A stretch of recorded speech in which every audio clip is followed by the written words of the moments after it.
Hello friends, நம்ம சமையலில் இன்னைக்கு அவியல் எப்படி பண்ணுறதுன்னு பார்க்கலாம். 4 பேர் சாப்பிட்ற அளவுக்கு தேவையான இன்க்ரீடியன்ட்ஸ் என்னென்னு இப்போ பார்க்கலாம்.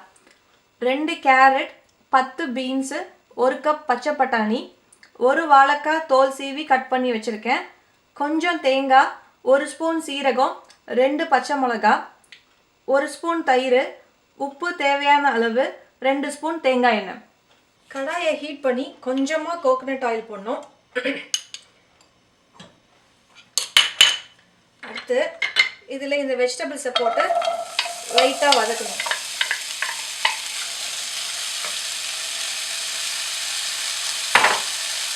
வாழைக்காயை தண்ணி இல்லாமல் சேர்த்துக்கோங்க. காயை லைட்டாக தேங்காய் எண்ணெயில் வதக்கிட்டு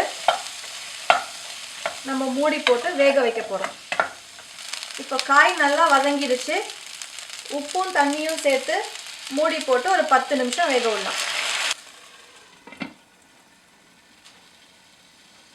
காய் வேக வைக்கிற நேரத்தில் நம்ம இந்த தேங்காய், பச்சை மிளகா, சீரகம் 3த்தையும் மிக்சியில் போட்டு பேஸ்ட்டாக அரைச்சி வச்சுக்கலாம். கோகனட் பேஸ்ட் ரெடி ஆகிடுச்சு. காரம் அதிகமாக வேணும்னா நீங்கள் இன்னும் 2 பச்சை மிளகா ஆட் பண்ணிக்கலாம். காய் நல்லா வெந்துருச்சு. இப்போ நம்ம கோகனட் பேஸ்ட்டை ஆட் பண்ணலாம்.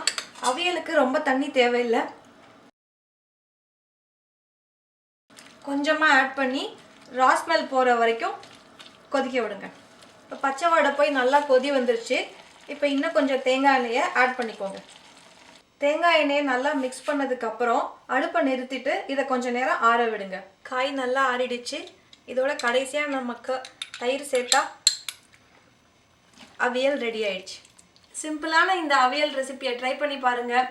மறக்காமல் எங்கள் சேனலை சப்ஸ்கிரைப் பண்ணுங்கள்.